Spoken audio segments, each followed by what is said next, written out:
Welcome to Stormwatch by GreyNoise Intelligence. Each week, we drop the latest info on what's happening at GreyNoise, take a look at a roundup of important and timely cybersecurity topics, and toss out some expert opinions, plus the occasional conspiracy theory. Also, I need to rewrite the intro because I keep having to remember to say and census because Emily's a big part of this, and so like and census as well. Oh, Wow, and Remy made it in with just like Intruder. time to spare. So before I get to, we're going to start some mood music. All right, we got here. Bob setting the vibe. Like it. Yeah, for the big part here. Okay. Take it down a little bit. There we go. All right. So Emily, good morning. Since I already said you were here. If you're willing to share any big plans for Valentine's Day, since this is Valentine's Day this week. It is. So we were actually supposed to get a couch delivered tomorrow. Then they changed it to today during this time slot. And I was like, oh no, we can't do that. So no couch. So now no plans. I don't know what we were just going to sit on the couch and watch TV. Have you been standing all this time since you moved? The entire time. Okay. For like 2 months. No chairs. Seems like something Glenn would do. That's good. I have moved and had lawn chairs in my living room for a good 2 weeks. Nice. Very cool. That's very Texas of you. So Glenn, good day. And do you have any big plans for Valentine's Day? You're right. It is very Texas. Big plans? No. I think once you reach a certain age, it's just another day. So no plans. Staying home, avoiding crowds, have some good food. Like it's just another day. Yeah, it's just another day. Wow. That's brutal. No? Is that wow. Controversial or what? I don't know. I'm not going to judge. Well, I am, but all right. We actually have a Remy sighting. This is so last minute. Appreciate you dropping on, Remy, even though you were warned about it last week. Do you have any big plans for V-Day? A lot has happened since last week, and you know my memory span is completely shot. Big plans for Valentine's Day: hold down the fort. And my wife is in a hotel in a completely different city so that she can rest and relax because she takes her NCLEX exam for nursing. Wow, and that's the final gauntlet, right? That's the final gauntlet. Oh, she has graduated from nursing school, but she is not I believe a practitioner until she passes the NCLEX. So this is the culmination of 2+ years of work and effort, and I could not be prouder. That's awesome. Is so cool. That is so cool. I'll ask our Overwatch Ashley, who makes this all possible, and that's why it goes even remotely well. Any big plans, Ashley? Just another day. Wow. I feel like Bob's about to shock us with my heart. Wait. Can we predict Bob's gonna cook like the most epic of meals? Probably some focaccia, probably maybe a pizza or something. No. Some fig jam or nothing so mundane. No. Oh. I am making bacon wrapped filet mignon. Oh. And then some Maine lobster tail. And I've got I've got a little puree of some root vegetables that I'm gonna then bake with a little bit of cheese, and then I'm doing shaved Brussels sprouts. Okay. Hey Bob. Yeah. Can I be your Valentine? Absolutely, Glenn. I was waiting for you. I'm also going to give a shout out to Benjamin. Hi, Benjamin. We were in a pre-show together, and he said to say hi to everybody. So I'm making sure we say hi to him. Aww. And I'm now going to turn Taylor off. I've had enough Taylor for a couple of weeks. If you're joining us live, do not hesitate to heckle or provide your insights in the comment boxes. And y'all do provide great insights, great comments. They actually help us and they contribute greatly. So please don't hesitate to do that. And a special welcome to our on-demand and podcast listeners. We'll put up that in a minute to see what's there. Remy's on. Whenever Remy's on, you know something's bad. So like we're just gonna get into it right here. So it is Valentine's Day week. I'm gonna thank you very much. Do we need a hot take alert or something? Not so much. So just this is stormwatch.ing. Storm watching gets you to all the good stuff. Smash the like and subscribe buttons. Leave a comment. Leave a review. That's what I'm supposed to say as a host of a podcast. So I'm saying it. That's what we got to go do. And we have a new segment that we've thrown into here is what the. And I'm actually gonna do I think we're gonna have a new audio blip for this as well. We're gonna border secure because the hack is on. All right. We may be using that. We may be using that. That's a deep cut if people That is a very deep cut. Yes, it is. So we are going to talk about the flipper later on in the show. But what's on the screen now is one of the best things of 2024 so far. Literally, this is in my top 10, maybe the top 1 of 2024, at least from a cyber perspective. At Mudaubers on infosec.exchange made probably the most epic photo structure ever, which is a toothbrush attached to a Flipper Zero, toothbrush top attached to a Flipper Zero, with the phrase, "I have become death, destroyer of worlds. What have I wrought on this world?" And I'm going to actually take that off the screen so that Remy can take some center stage right on here. We have Remy on because we were all vapor locked the day this happened last week. We were sharing stuff like across all of the connections we have in Slackland. Bothered Emily with it. Bothered lots of people about it. It got Remy really distracted because Remy is Mr. Bluetooth. He actually has another head growing off the side because of a Bluetooth rig he's got going on. This story cost us some new tags. Yeah. We lost Remy. Yeah, we lost about 5 tags that last week because Remy got distracted with this. Remy, could you bring people up to speed on the not so 3 million toothbrush botnet bringing down some financial services firm? Sure. So I totally got nerd sniped and went down the technical route. I've been doing Bluetooth deep dives for, I don't know, going on 2 years now. So like when this story came out, I was very, very excited for probably the wrong reasons. Because the more that you know about how cursed Bluetooth is, the more realistic this scenario actually becomes. Like there's like that gap where you're like, oh, that's nonsense. And then you're like, okay, the more that I know about this, it's so cursed, it's actually plausible. So I really focus on the numbers. I was well aware that, like, you know, cross language translation, there's going to be some gaps. And that's ultimately what I believe it ended up being. It was a theoretical story about a 3 million Bluetooth toothbrush botnet taking down some Swiss site, causing millions of dollars in damage. 2020 hindsight, yeah, that doesn't seem all that reasonable. But in our industry, if you know enough about Bluetooth, that actually does seem plausible. So I approached it kind of from the numbers perspective, having looked at quite a lot of these Bluetooth enabled toothbrushes in the past. I knew which ones actually had enough of a market footprint to even approach that number, grouped by not their brand like Oral-B, etc., but by their actual OEM white label manufacturer for the actual hardware, their firmware, and their interfaces. Yeah, this didn't happen. Like by the numbers, just approaching like how you interact with these devices over Bluetooth, the most common one being it's going to be an app on your phone. And for the download counts for a lot of these app stores, there's only a few select manufacturers that even have that market footprint, and none of them actually support internet connectivity from the toothbrush itself. It's all done over Bluetooth. Now, barring that, there's, you know, these smart chargeable base stations, which may have Wi-Fi enabled. That's a completely different footprint. But realistically, if we were going to see a 3 million strong Bluetooth botnet, I'd expect some sort of supply chain compromise of the actual app itself, because the phone and its companion app has internet access, whereas the Bluetooth toothbrush simply does not. But it was a really cool thought exercise. Fun fact, Bluetooth actually does, from back in the day when, you know, your 3G and 2G data and internet.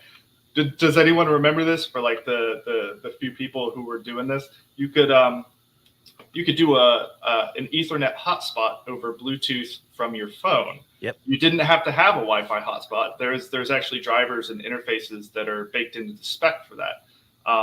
They still work, but in the modern day, most people just use their Wi-Fi hotspot. So that's where I was like, oh, it's possible. I know it's possible. No, pipe dream. It was never purely by the numbers, ignoring everything else. Unrealistic. I would love to see this one day, though. So before anybody else goes, I'm sorry if that's bad. I got a rant on this one, because this was a totally messed up story, completely fake.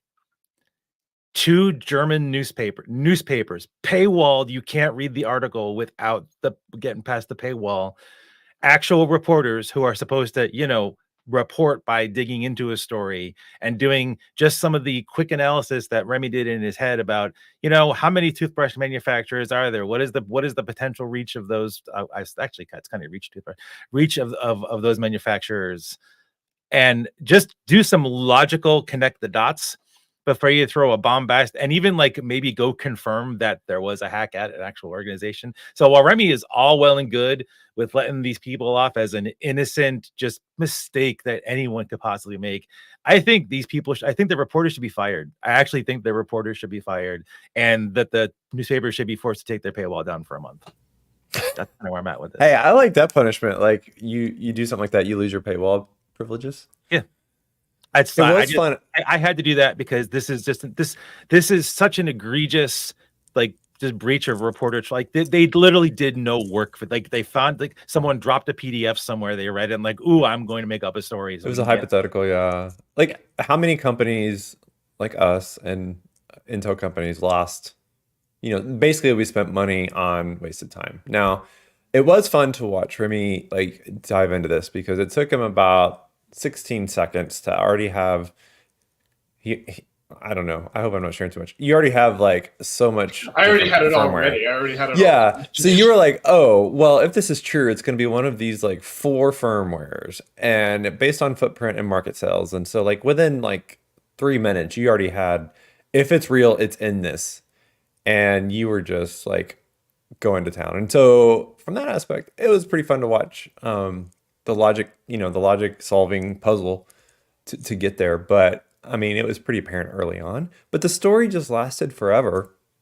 And then of course, now it's still lasting forever because people are angry about just, the BS of it. And we have enough to deal with. We don't need made up things. Right. So, not great, but a fun little boondoggle. And yeah, that graphic, which is not even AI, was amazing. Image, actually, not graphic. Yeah, this was pretty incredible. I mean, I love the fact that Remy, you were just like, this is my time. This is the thing. I've been waiting for this. I was born for this day. And like, there are so many niche technologies like this where I feel like everybody's got one where you're like, oh, today is my day, or like, this is the thing. But what I kind of love/hate about this story, apart from it obviously being like very outlandish when you start to sort of like poke at it just a little bit, is that at first glance, so like I was in the middle of something totally different when this story broke, and somebody sent it to me and I was like, oh yeah, well, that's the world we live in. And I just kind of was like, okay, fine, whatever, because it's plausible enough at first glance. It's like kind of, I don't know, urban legends or like email forwards that you get about like these wild circumstances. And I was like, yeah, okay, I mean, maybe. But I'm really glad that there were folks out there, obviously Remy, you included, who were like, wait a second, something is very off here, because we don't need more like kind of wild things to chase that aren't actually real. We're busy. We have other things we need to be worried about. Yeah. But to that point, like it was plausible enough, even Remy, for you to jump in and say like, all right, well, like there is a world where this is possible. So it was worth, it wasn't like immediately dismissed. It was like, it raised an eyebrow. A self-propagating like Bluetooth worm botnet, absolutely within the realm of reality. I know enough to know that cursed reality is entirely within the realm of possibility. But when I looked at this story, I was like, that's just simply not how you would do it. Right. And that was the major flaw. I was like, wow, this is technically possible. That's jumping through like 10 to 15 hoops. Yeah. For the wrong reasons. That's not. Yeah, I'm really curious why a toothbrush would have Bluetooth, but that's a different story. Well, you should look up what these smart toothbrushes can do. Why really does anything have Bluetooth? But why? Why does my fridge have Wi-Fi? Why does my toaster have Wi-Fi? Like, oh, like there's a new one that came out at CES that's Bluetooth enabled that will actually tell you to like, it's got sensors for pressure and like it's insane. But that doesn't have to be on the internet. No, it doesn't. No, it doesn't. Actually, your phone app could tell you that, I think, but I don't need to remotely check my toothbrush pressure. We're spending way too long on this topic. There is a modification for Oral-B, which, having looked at it, I thought was really cool. And I will say this: having a son, I will actually probably buy my son one of these Bluetooth toothbrushes. They've one of the apps for Oral-B gamifies brushing, and it has the sensors. Mm-hmm. So it gamifies it to teach them to like get full coverage. And it gets Remy another Bluetooth device. Yeah, another Bluetooth toy. Yeah. I think it is a really cool aspect for that use case, at least.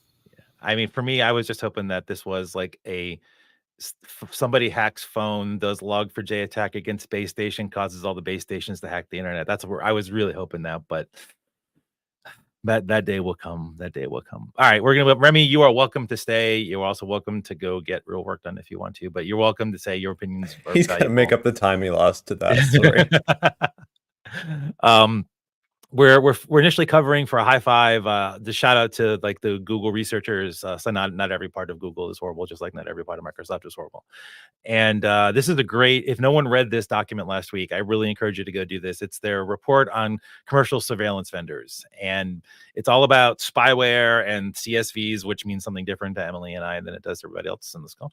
And about ODAs. And just gonna really quick summarize it, just to get some stuff out of the way. So the report talks about vulnerability researchers and exploit developers bringing it across for wow, sorry, I just noticed that we lost Glenn completely. I thought this was interesting because like they actually went into really significant detail about the difference between folks like Remy and the folks on my team who actually dig into vulnerabilities, dig into exploits, do stuff to protect folks versus the folks that do stuff to harm folks or enable governments to do things that we may not want them to do. It covers a whole bit about the exploit brokers that are out there and the suppliers for it. It does go through an itemized list of some of the largest commercial surveillance vendors and private sector offensive actors, or PSOAs, what more acronyms, because that's what we need. And also kind of talks about the government customers that are out there. So while there's a ton of these commercial vendors out there that get a lot of headlines, one thing in the report that made me really sad, because I actually thought this was kind of condensed into a very tiny number of companies that do this for a living.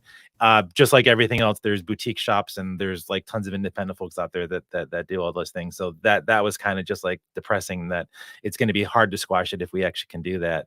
And just to go over some really quick hits before we bring everybody else in to throw some comments on this. They're really targeting like folks that are caring about humans and trying to protect other humans and defend other humans. That's kind of what the big thing. They're doing harm, and they're also doing it to cause fear so that they won't do those activities later on. And they all, so this goes back, this shows how old I am. Like back in my day, this would have been a totally government thing. And now the private sector, so just like they've taken over space, they've taken over this space too. And they are now like the most sophisticated tools. Like they make the most sophisticated tools for this. And for a good chunk of stuff that targets Google and other mobile type stuff that are out there and tech that runs on there, half of the ODAs that come out are because of this. And there's I extracted a list of some of the 5 top the CSVs that are out there. We're not going to read through all those. You'll recognize a couple of the names like NSO Group. I just wanted this to be an artifact that people could actually go see. The thing I wanted to dive into, because we are like the vulnerability people, like 70 plus CVEs that they actually put into the report for just to let stuff out there. And it finally hit me because like I've been disparaging about like, yeah, Chrome was on Kev this time and iOS was on Kev, because like they're always on Kev. It's like, duh, you're going to put that because it's actually exploited. But it never really dawned on me that. And so like what I made a word chart, a diagram for the number of things. So Chrome is the most targeted stuff, at least from the report that's out there. They may have done that on purpose because this is a Google report and they might want to show that we are targeted and feel sorry for us. So I'm not necessarily going to trust that these are all the CVs that these folks are do, but it is a good chunk of it because people do target that. But Chrome is a huge target. iOS is a big target. And this is why it gets on the Kev. I finally get it. I'm sorry I was an idiot before, everybody. But like they are actually targeting governments and people that matter because they're trying to defend people that matter.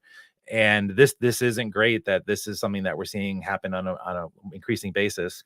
And the other thing I wanted to throw out too, just for discussion, the presence and significant presence of actual chip level exploits that these things target, especially the GPUs of these devices. Like the hardware itself isn't safe. So forget the operating system, forget everything that we say about other vendors. Like Qualcomm is just stupid insecure, and ARM is just stupid insecure out of the box as well. So I actually came away from this like high five for Google for doing a great job. I came away really depressed because like there's just no hope. Anybody else? Does anyone have a silver lining from this report? Like I know I wanted it to be a good positive section, but I don't have anything positive to say about it. I don't know if it's not really positive or negative. I guess it's just kind of an observation of one, like, thank goodness Chrome has a really good update mechanism, and this kind of illustrates why that is important for products to be able to self-update and seamlessly update and force an update on their own. Whereas you talk about like other products who, I'm trying to think of like Move It last year. Like it's a product that's kind of relatively unknown. It brought a lot of pain and suffering, and no one. So there's kind of a balance between something that is well known and targeted. Therefore, a responsible software vendor can put a lot of effort and resources into making sure it can update and stay on top of things. And then, so like journalists and politicians and the average users all use Chrome pretty much, or it's the base of another browser that's used. So there's pros and cons of being like using a product that everyone is using and is targeted, and there's pros and cons of using a product that no one has even heard of, right? So it's just kind of an interesting, I don't know, like pros and cons of looking at each side of it for the popularity of a product. I do want to call out a silver lining here. Flash. the industry actually did kill this. It did get I know killed. it's lingering on, but okay.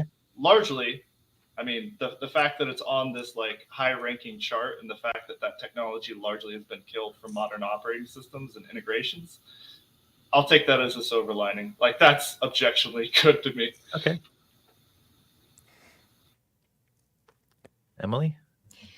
Yeah, I mean, kind of zooming out a little bit. I mean, I had a couple of thoughts when I first like read this report. I mean, first was that, and Bob, you touched on this, which is, you know, I think we hear headlines about a couple of these groups, these commercial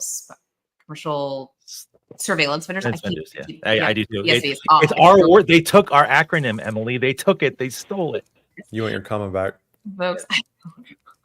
Yes, but I think I'm really glad that they've sort of highlighted a lot of these other groups. I mean, there's like a dozen or so that are really playing in this space. It's not just NSO Group, even though that's always in the headlines. Yeah. Or Intellexa, or I think Candiro is another one that kind of makes headlines.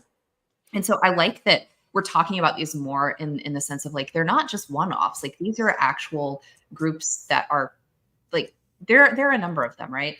And I think like the fact that we're seeing so many of these things in Chrome and in iOS, I mean, we've seen moves, you know, from Apple and Google to try and like combat this. Apple has their lockdown mode now. Chrome's update mechanism, like Glenn, as you mentioned, is really excellent. And so, I mean, I think part of the thing that I'm kind of waiting on is like, you know, for systems administrators who, you know, have fleets of folks using Chrome or using iOS devices being like, hey, there's an update, you should do it. You should really do it. Here's why you should really do it. I mean, granted, the average person is probably not going to be in the crosshairs of one of these organizations. But for those who are, it's, you know, obviously that much more important to like practice good digital hygiene and all of that. So I don't know. I mean, I found it really interesting. I'm glad they shined a light on how many more of these organizations there are. And yeah, it kind of explains why you do see these vulnerabilities in particular pop up on CAD, like because they're being exploited in these ways. I wonder if this is going to help, and I hope this is true, but I wonder if this is going to help drive a conversation around regulations, or because this is a generally legal so there practice. Are sanctions now against some of them. But against some of them, right? But we need to approach it as like not per company, but as a field or a business or an industry, whatever, right?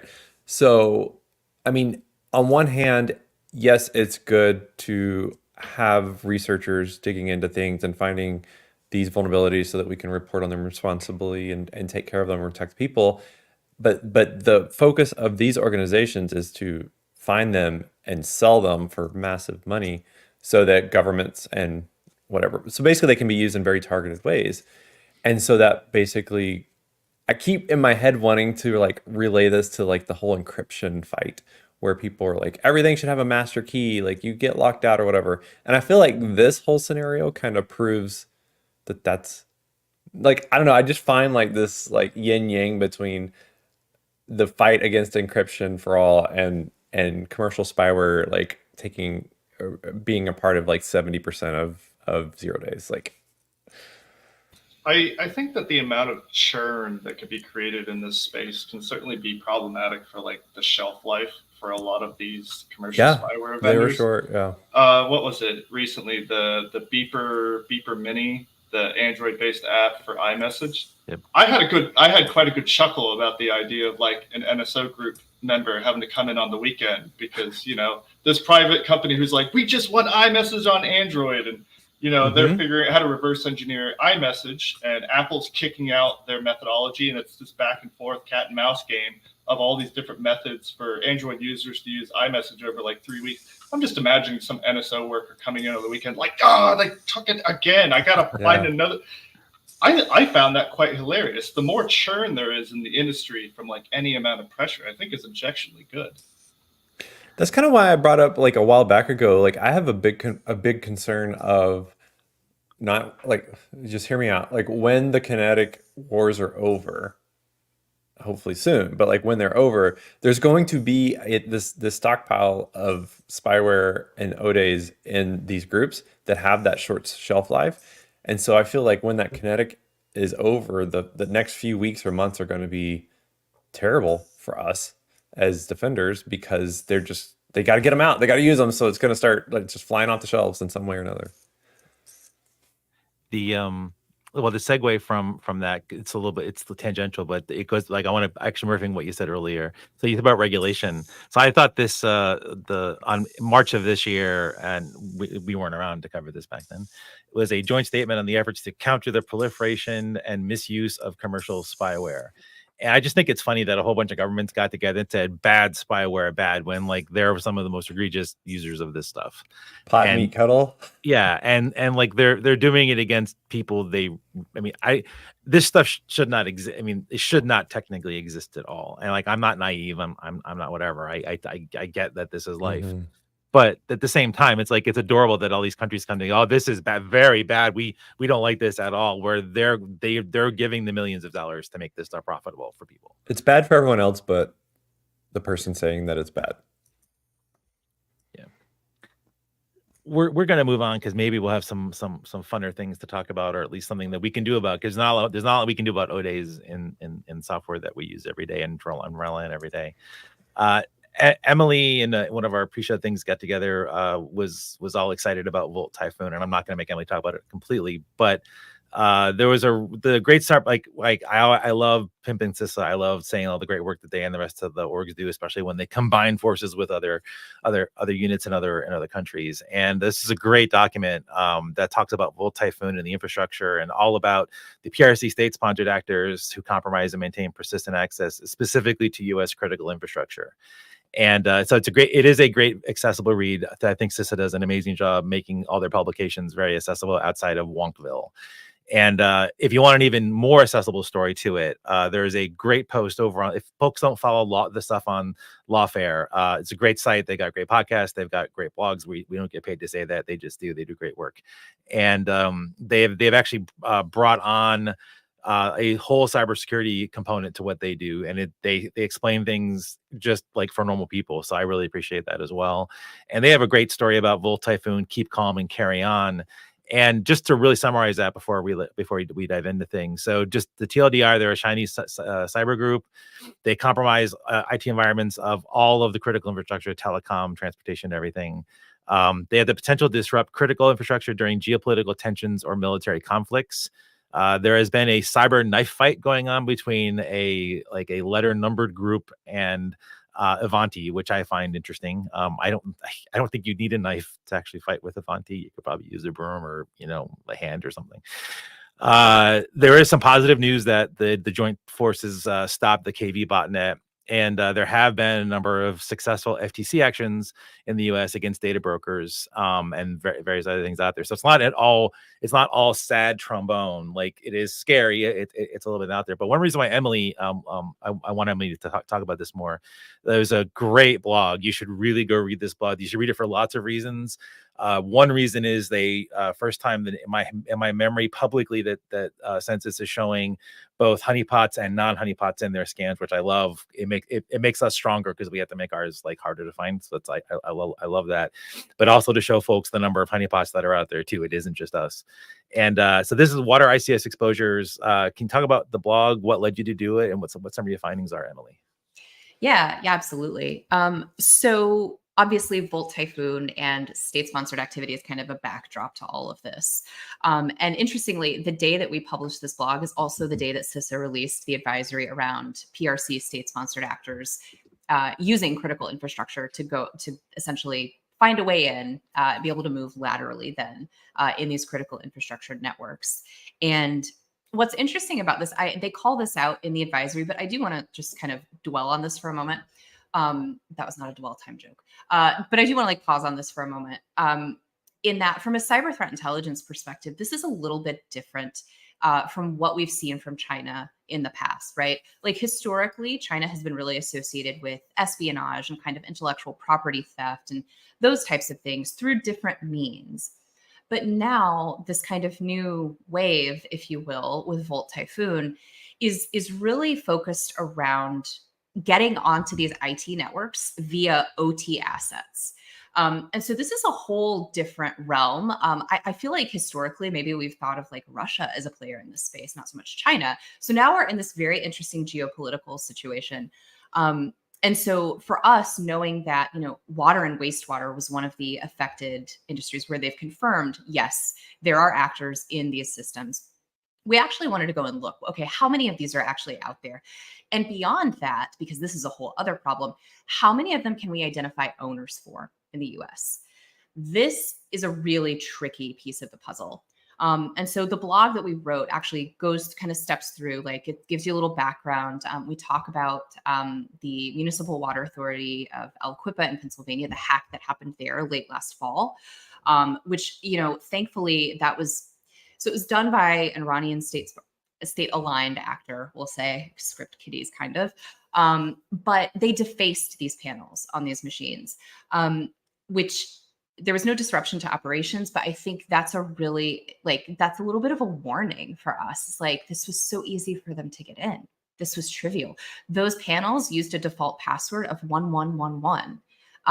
This is a problem across a lot of it cuts across a lot of different pieces. So to kind of end my spiel here, we look at this in the blog. We also did, to your point, Bob, we wanted to talk about honeypots because I think there are a lot of reports out there that talk about ICS, industrial control system exposure on the internet. We are not in the business of FUD here. We want to be as thorough and measured as we possibly can. And so we wanted to figure out, okay, how many of these can we reasonably say are probably not real? We want to raise awareness, but we don't want to scare people unnecessarily. And so that's really why we started talking about the honeypots in this particular blog, because it just feels very relevant and important. So. Yeah, I mean, especially given that like the Global Cyber Alliance, like for folks that know who they are, they do a lot of really great work. They do a lot of great data work and surveillance work, like we do, like scanning and listening. Would they have an entire ICS proxypot infrastructure that may have been things that you caught, but it may not have been, because part of their proxypots are they front real infrastructure, it's real infrastructure, not hooked up to anything. It's just real infrastructure. So it actually looks like the real device, because it is the actual real device. So that's going to make it harder to determine if those are honeypots or not. But you may be good at doing that too, because there are going to be subtle signs. But I guess where I'm going with that is they're a reason why you find a lot of ICS devices on the internet, because they have a lot of devices on the internet too. Yeah, and some of those might be the ones that we can't really easily identify owners for. So part of what we're doing is in this effort is actually notifying the organizations that we can reasonably identify. We've actually started doing this. We did about 40 notifications over the last week to these orgs. We've gotten a couple of thank you. We really appreciate this. We'll look into it. Most of them have kind of been met with silence. And so there's also a question, did we get the right contact? Is this actually the right place to field this? Do they know what to do with it? Because OT teams aren't necessarily skilled, and no disparagement, but just that's not their area of expertise. They might not know what to do with it. Or it goes into their queue of 3,000 things to do and it doesn't get seen. Yeah. Absolutely. To your so one thing that was really interesting about, you mentioned that water report from Pennsylvania with the default password. Like that was just a facepalm moment, like reading that, where once again, it's kind of like, how do we even define, like, are you a nation state? Are you a hacker when you're just logging in with 1111? Like, that's just negligence. So there's just, it shows how far we have to go when we're talking about, like, the previous thing, we're talking about ODays and spyware groups and all this, like, super, like, truly advanced efforts to gain access in certain ways.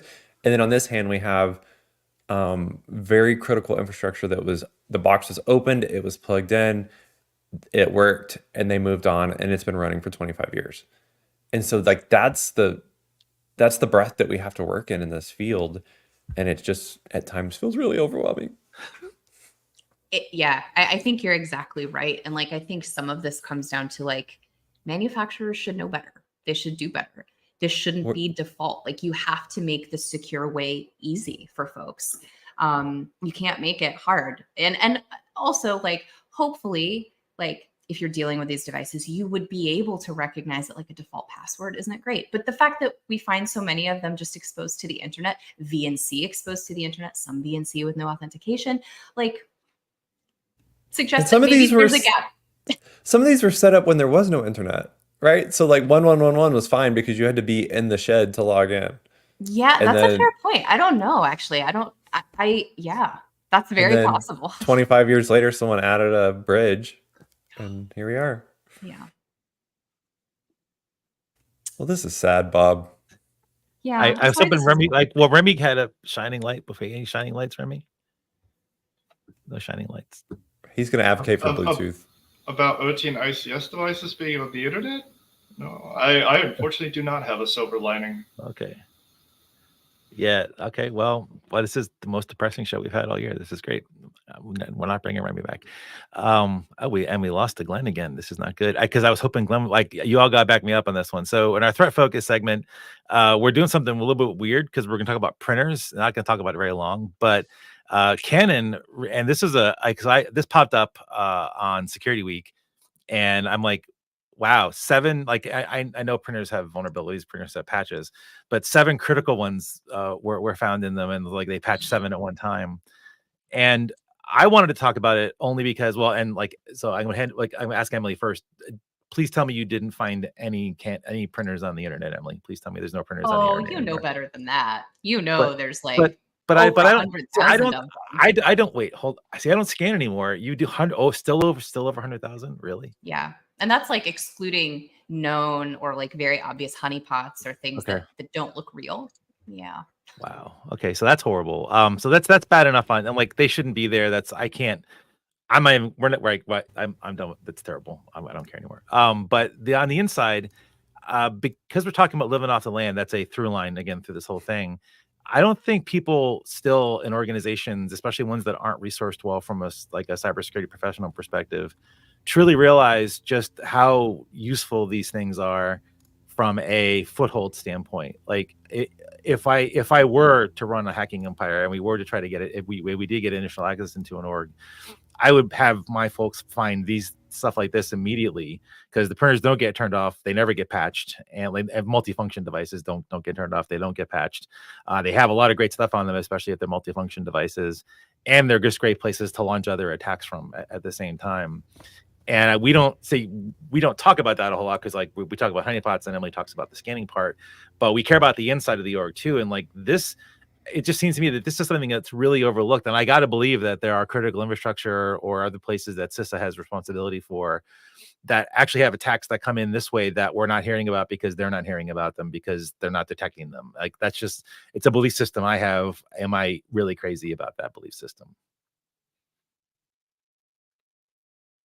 Well, I'll say something. Can you guys even hear me? I'm obviously having a terrible time here today. Oh yeah, if you want to, we can hear you. If you pop a printer in like a typical like company, like, yeah, it's domain joined, and like domain joined computers are automatically going to pull the drivers to interact and print with that printer, and also sensitive documents go through that printer. Like, yeah, if you're going to pop something that's going to be on forever, domain joined to the network that you can sit on, yeah, printers make a ton of sense. Like, and yeah, good luck getting an EDR agent on a printer. Oh gosh. Well, so I think we found a new business idea. Yeah.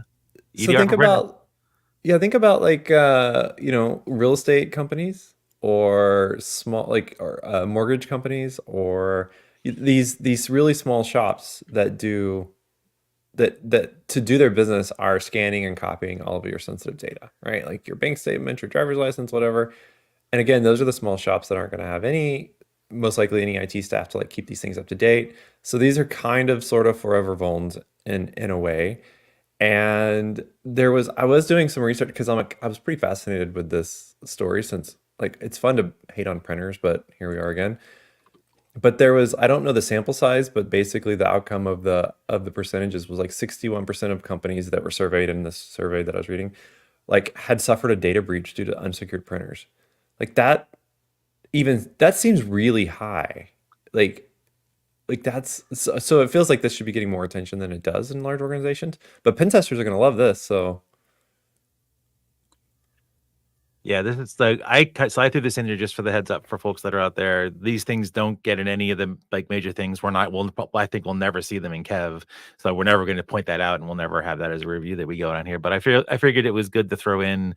This is a little sideways thing that just may hit you. And I'd be curious, like reboot all of your printers maybe and see like if you get rid of some folks that were trying to do persistence on there. Maybe patch them too, or maybe reimage them. And actually I guess that would be from list going through last week.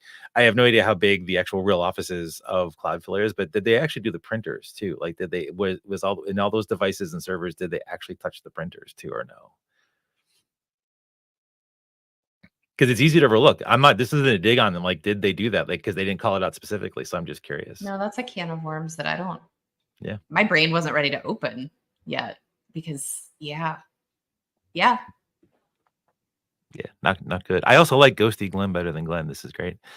So Cyber Spotlight is yet another joint publication starting from CISA and branching all the way out. NCSC, my peeps over there. This sort of became like the central guiding force of today's show. And this is a guide for network defenders that focuses on how to mitigate, identify gaps, and to detect and hunt for living off the land activity. And it's PDF, again, really accessible. They walk through things really well.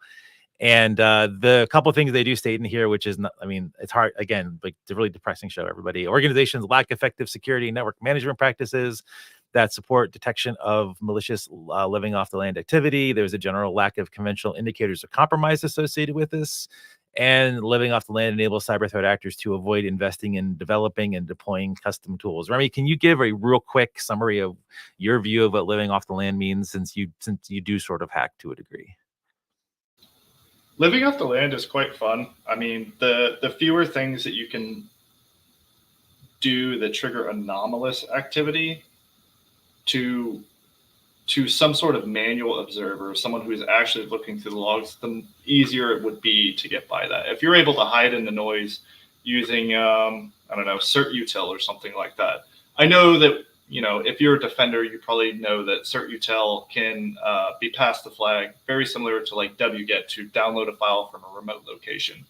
But rather than needing to move wget to the machine from your C2 address or some other server and set off a bunch of red flags, living off the binary is already on that machine using potentially undocumented behaviors.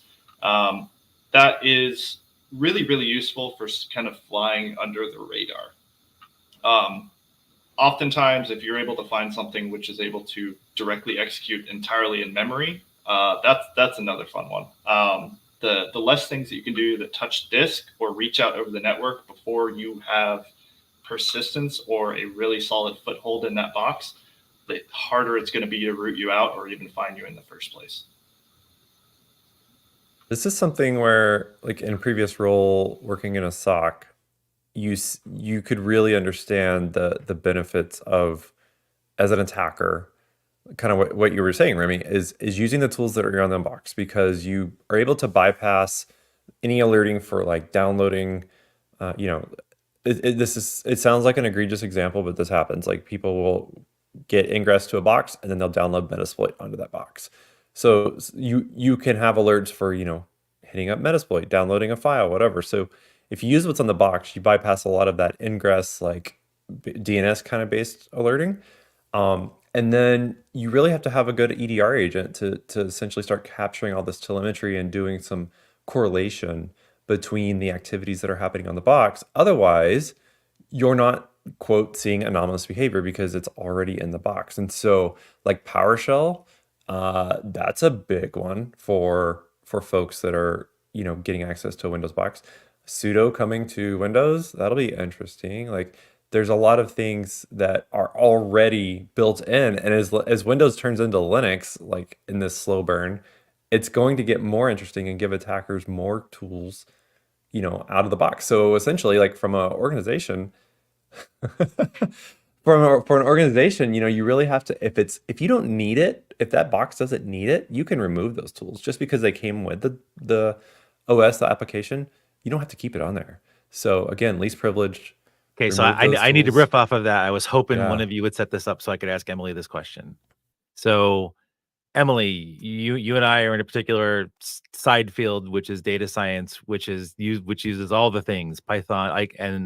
Literally, it seems like we need every language because everything interfaces with every language now. We need all these tool chains. We have to compile stuff because we have to have libraries, and now we have all these LLM things which bring down other things.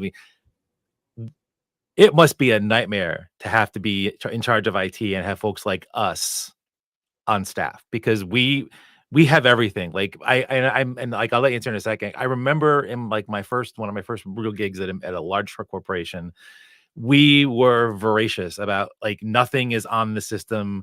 Like what the internal auditors would always be looking for, like, compiler tool chains and things like that. And unless you were a developer with a particular configuration, the audit team would just like rail it. They were really like back in those days. I doubt they're that secure about it now, but back in the day, they were really good about none of these things on there.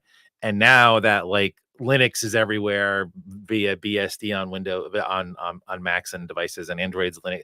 Like all of these things have tool chains everywhere, and we're some of the worst offenders with all the things we have. Have you ever thought about how like we are probably the weakest spot in an organization, and like we should probably not exist in organizations? Often, yes, for a lot of reasons, probably. Yeah, I mean, so back in my days when I was like actually on a blue team, I do remember having conversations with folks from my previous team, the data team, about like, hey, I noticed that you're like installing all of this stuff onto a cloud instance. Like, what can you tell me what's going on here? And like, you get to the end of the conversation, you understand why, because again, like having come from that world, like I get it. But yeah, there are probably a lot of interesting things that appear very anomalous that are really just like some poor data scientists trying to do their job, like importing all these things, dealing with all of these different libraries and languages and things. But what's really funny is I thought you were going to set me up to ask about like detecting this sort of very like, no, go. I mean, if you can, go for it, because I have no idea. Because like the reason why I say like we are the primary cause why everyone has to trust GitHub, which you should not do in any way, shape, or form. Not just because they're Microsoft either, but like that's where like a ton of malware is all the time now. Like we are the reason why, like, because like we are the cause because for orgs to not have the ability to shut things down and log. So if you have advice for how to go for it, because I got nothing for folks. So, no, I don't. I mean, I think there's probably some balance between like letting your data scientists and engineers have like sort of free reign to experiment with tools and experimental technologies that they find on GitHub, but also being able to have some sort of guardrails somewhere. There's like a happy medium. I don't know exactly what it's segmentation. Yeah, you can segment network or okay, but why the look, Bob? Like it can be done. Now again, we're once again asking IT staffs to do yet another thing that's going to cause yet more pain. But if you're serious, if this is a business risk for you, you can divide up users into certain categories, computers into certain categories, and have different trust levels. Who's really good at doing that? Dividing things into categories. You know who's really good at dividing things into categories? Data scientists. Yeah, exactly. So like, let us do that. And then so you should model out what your network should look like, and then share that with your IT admins. There you go. That's the solution. Well, actually, Remy, so there's a whole bunch of advice in here that we're not going to go through because, like, Glenn already said some of it because Glenn does a great job of actually doing that. Remy talked about something that Remy has no clue what we're talking about today except for the first part that we're doing. So he doesn't know that we segued into a really cool little project that I happened to find over on the GitHubs that are also it's a real life thing, and it's called Living Off the False Positive. And what this is so normally we're like we defenders are dealing with IOCs of bad things, and those are legit, actual, real bad things, and not false bad things. But a lot of things on systems provide false positives that if you just ignore all those as being false positives, then you might actually miss when an attacker is actually using one of those techniques.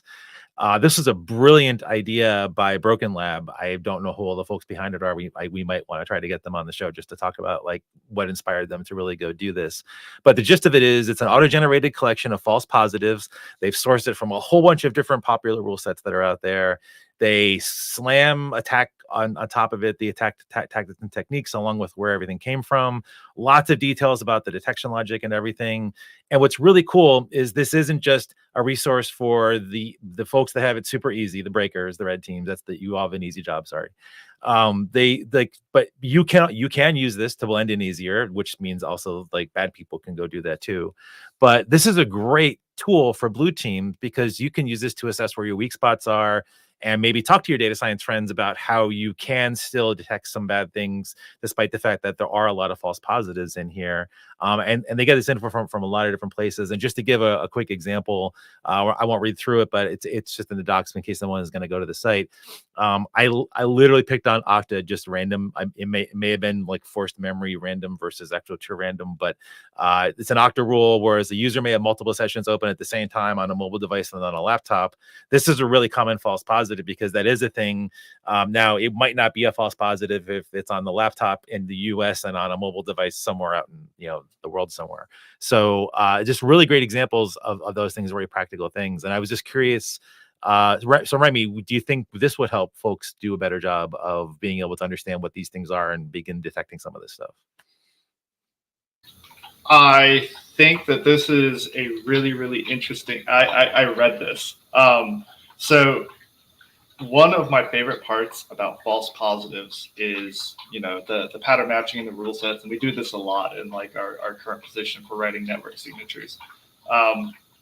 Pushing this a bit further to not only do false positives, but colliding false positives for multiple rule sets so that a single event results in multiple overlaps. So this gets into firing off a single network packet that is specifically crafted to trigger not just one false positive, but potentially n number of false positives. And there's a really interesting hook in a lot of these IDS and IPS firmwares where it hooks net filter queue.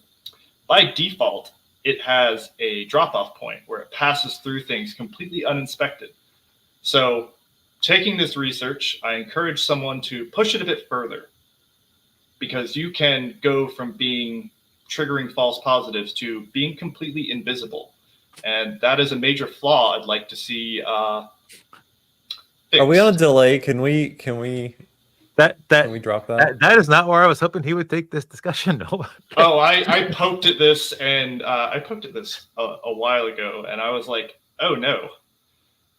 Well, that's a bigger problem that I can solve on my own. So hopefully someone digs in here and we can hopefully solve that as an industry. Yeah, leaky bucket methodology for IDS and IPS by default, probably not great. Wow. We're going to move on real quick just because we're running out of time, as I thought we actually might this particular one. We do have some more shameless self-promotion to get to, and you have another epic blog on your site, Emily. This is a beginner's guide to tracking malware infrastructure. Can you tell us a bit about that? Yeah, so this is actually a guest blog from Matthew over at MB Research. And in particular, if you're interested in learning more about how to actually track malicious infrastructure with Census, this is an excellent blog to start with. So he goes through looking at HTTP response bodies, banners, and certificates as a way to hunt for these types of things, to kind of illustrate how you can build out queries in Census and sort of understand how to start looking for these things. So it's a nice kind of step-by-step, like here's here's how to do this. So would highly encourage you to check it out if that's something you're interested in exploring. Very cool. The where I was going to go with this, like, do you this is an individual going to do this, like basically showing how he want to approach this. Is tracking this type of infrastructure something that you all do at Census yourselves on a regular basis, or is it usually like one-offs to just go find something like, or you can't talk about it because sometimes you can't talk about some things? Yeah, no, so it's a little bit of column A and column B. We're moving more toward doing more robust tracking. That's something I'm especially interested in, that I think we have a really unique perspective on. And so, yes, historically it's been a little bit more one-off, but we're definitely kind of moving into the realm of wanting to track these things a little bit more. That's gonna be pretty cool to see. Yeah, that's gonna be really cool to see. We have a couple blogs up. One is battling ransomware one tag at a time. This, like, after doing our annual report, it got me thinking. CISA's again, like, always say nice things about CISA, but their known used in ransomware is a really helpful field because ransomware is still a scourge. It's still a problem. Battling vendors say it's going up and down. I don't really care about that. It's still a problem. I see it happen on a regular basis. We saw a list of things the other week that was just all hacks in January in given 1 week, and they were all probably ransomware. So this is just how to track ransomware. We have a bunch of tags that actually do align with SysAkev's known ransomware, and just some advice for how to go do that and track that. The getting back to the Flipper Zero, and maybe we'll just pause here for a second because, like, Remy has some thoughts on this one too. So Canada, despite my annual petition to have you annex Maine, you've been silly, and your government, is very corrupt because you have been led astray by the auto industry who doesn't want to do their job. So you've banning open source technology that I don't know how you actually do that, because it's just components that anyone could put together and then do. So it seems kind of weird. But for folks that missed this, there's a decree in Canada that says Flipper Zeros and similar technologies are now banned because you can open cars with them, and there's a scourge of car theft. And so we have a little opinion piece that we don't normally do opinion pieces, but we got asked for our opinion last week by somebody, and we decided to turn all of our work into a little think piece for the blog. But Remy, you had some specific thoughts on this from, like, the technology perspective versus just the silliness of the policy perspective. Absolutely. I mean, you stick a brand name label on something. First and foremost, I think Flipper Zeros are really cool. I don't think necessarily that, like, the things that people potentially may do that are illegal are cool, but those things are already illegal. And in terms of, like, the hardware and capabilities of a lot of these things, it's part of what I wrote in this blog was, like, by and large, the majority of these features are just kind of specialized, but the hardware abstraction, I can do NFC with my phone. I can do Wi-Fi with my phone. I can do Bluetooth with my phone. And in fact, on this Android phone, I even have an FM radio, which touches on the signal range. It may be receive only, not transmit, but I can still do that. So when we're talking about technologies where the majority of the overlap, it's not an availability problem where banning imports is going to have any impact whatsoever. The price point is zero. We all already own these. They're already in our pockets. So I do want to do a quick aside. Like, there's been a lot of, like, cybersecurity and, like, car research over the past few years. And I had the pleasure of one of the people in my friend group hitting me up and being like, hey, so, like, I did a lot of really cool car research. And he was like, yeah, I can remotely start your Subaru. And I was like, awesome. And then I was like, actually, that's pretty terrible, because, like, what if you mess something up and I miss daycare drop off? And therein lies the problem. I can't reflash the firmware on my car. Like, my Subaru runs QNX. It's an embedded Linux system. Who as a regulatory body is enforcing the car manufacturers to fix this when no one else can, and they're the only ones responsible? Whereas literally everyone has one of these in their pocket. Good luck solving that. It's signaling. They're making a facade that, like, they've actually done anything at all, and instead they're just kicking the customer twice because, there's a few people who own a Flipper Zero, and they're like, they're not a vocal majority. It'll be fine. Instead of banning it's just a brand name. We all have phones. Yeah, instead of making a better lock, they're just trying to ban the key duplicator machine, essentially, like at Home Depot. That's what this is. And also, it's funny to me that you can import Avanti, but not Flipper Zero now. Oh. Just saying. I did try to have the forecast for today to be a Suvanti warning, but I don't think we actually went with that on the socials. So open forum is, I believe, Thursday this week, where you get to hear me yet again. So like, please don't have that deter you from attending, because my boss will also be there, Mr. Morris. We'll be talking about some really cool stuff too. And you can actually listen to Glenn drone on again this week too. Where are you going to be, Glenn? If you want a second dose for the week, so Kimber and I will be joining the centripetal webinar. I want to say podcast now all the time, on Thursday, and the four of us, we're basically just it's a panel, and we're just talking about intelligence-powered cybersecurity. So some use cases, some examples, some data-driven conversation topics around why proactive intelligence is good for your organization and good for your security posture. I think there's a lot, like we had a little bit of a pre-show discussion or pre-prep discussion last week, and we were already getting off into some interesting wormholes, and so we had to like stop our conversation because we're like, okay, let's save this for the panel, because we were starting to get nerd sniped. So I think it'll be fun, it'll be interesting, and yeah, so join us, register and join us on Thursday, 11 Eastern, and of course it'll be recorded and all that if you can't make the actual. Do you all get your own cool like wormhole background like on here? I think we're gonna broadcast from space. I'd pay to have you launched into space. I'd pay to launch myself into space if it weren't. All right, we are going to quickly we're going to just crank through the tags. I want to call a couple of things out on them, but we're not going to show any data behind them because we're already over. The team is crushing it again. I don't know how they do what they do. You're all amazing. And what's killing me about like the stuff that SIFT is finding and that the team is then digging into, because we don't just write a tag from what SIFT shows. The team spends like a time getting through these things, making sure it's the right stuff, making sure doing all the things that we talked about in our triple series tags webinar that you can find on GreyNoise.io. These are some old CVEs, like 2006, 2012, 2013, some technology that like most people wouldn't recognize today, that was all the rage back in my day, having some fun stuff. And it's just sad that these things are out there, because I know they're out there because people are looking for them, and they're not looking for them because they're not out there. There's a lot of old stuff just hanging around, and that's why a lot of us aren't safe, is because a lot of other people are irresponsible with what they put on the internet, which is why I do think there should be some regulations about if your stuff causes harm because you didn't actually do stuff with it properly, maybe you should also be held liable too. So I'm not just a manufacturer person. I'm also, because if you have an unpatched Horde, which is a kind of like a multi-groupware kind of server thingy, software thingy, unpatched sitting on the internet, and like it's a 2012 CVE, like that's not good. That's just terrible. I mean, like, have at me, team, if you think that my hot take is too hot, but like I got, if that's you need to get that off the internet, or maybe we just shut it down, or we nuke it off, or we tell the provider to unplug the Ethernet cable or something. I don't know. It just seems like not a great idea.